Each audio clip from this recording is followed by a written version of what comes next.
Didn't even have a name. Bird Air. Bird Air, that's right. Bird Air. Whose fathers, So, saluted each other in the hallway together That's and right. ran to the clothes. but then they said, oh yeah, we're not supposed Continental Air Service. So, Continental Air Services. So, as I was arriving with my freshly minted private pilot's license, the ambassador, who was a godly chap, Mr. Godley, you're so clever. his name was McMurtry Godley. And he, in his infinite wisdom, he decided that it was time for the pilot community to be able to take their families up country to show them what they did for a living. And so he allowed the formation of a flying club. It was called the Vientiane Flying Club, and I was one of the first members with my new pilot's license, and I quickly got a flight instructor's rating while we lived here with FAA and stuff approval. The kids generally will take one science class because it's a requirement for graduation, and 2 years of a foreign language, which is another requirement. And so I was having trouble recruiting kids for the science class, and I offered a course in aerospace science, which the pilot children's community, they thought, oh wow, this is great, and I would teach them how to fly. And so we would have classes, and they thought, there won't be any algebra, or there's no, physics or chemistry or anything like that. Of course, I taught them all about weather and meteorology. They had to learn how to navigate by the stars, and we had classes at night. They were all using their sextants and doing the geometry. They didn't know it was geometry, but they all got very good at geometry. They all got very good at chemistry because of the weather. And you were mentioning the wide spot in the road on the way to Vientiane. Well, that was our cross-country route. We would fly from Lima 01, which is Vientiane, up to Lima 08, which was Vientiane, and then we would fly over to a place called Pak Sam and land, and it was a triangular route. And we had more kids sign up for that class than either my physics classes, my chemistry classes, or my biology classes, and they all came in on Saturdays to learn more.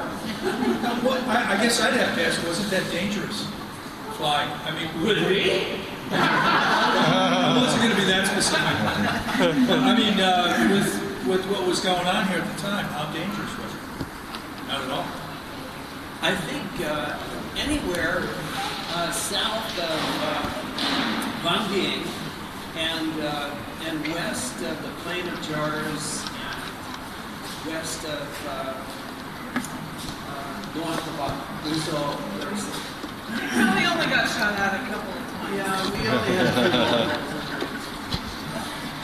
We took a small plane flight down to the new line earlier this year. And on the way down there, we were looking at all the fish ponds. You can see all the craters. All the craters from the ponds, and it's pretty close to the trail.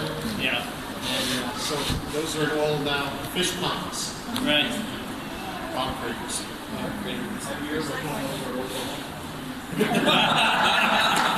Same thing. Oh, yes, Same thing. During the absolute knuckle, we had the PA, and they built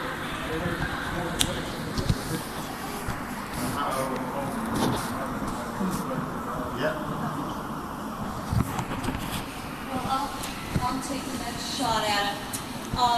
I arrived in Vientiane in fall of '66, and right during the flood.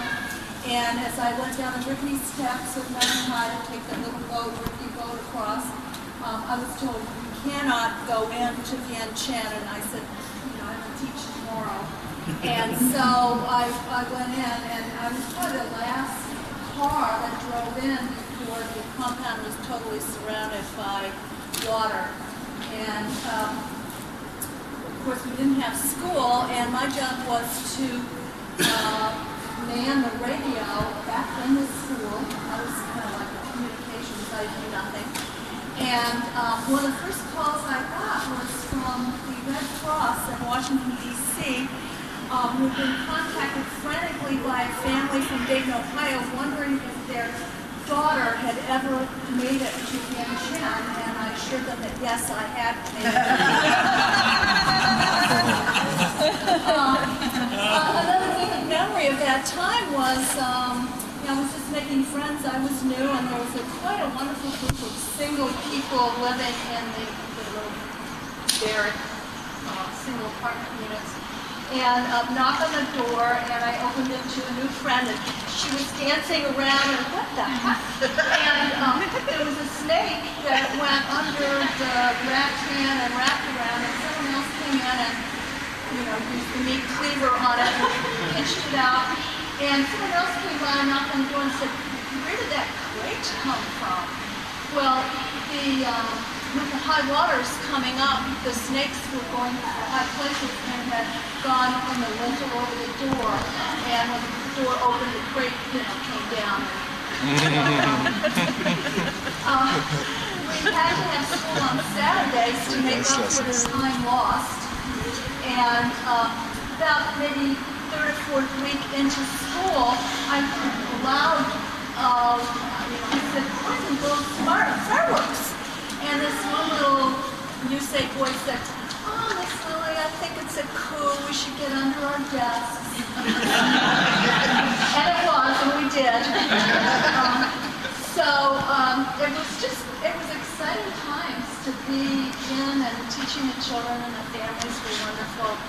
And it's thrilling to be back. I haven't been back since it's 45 years. Thank you.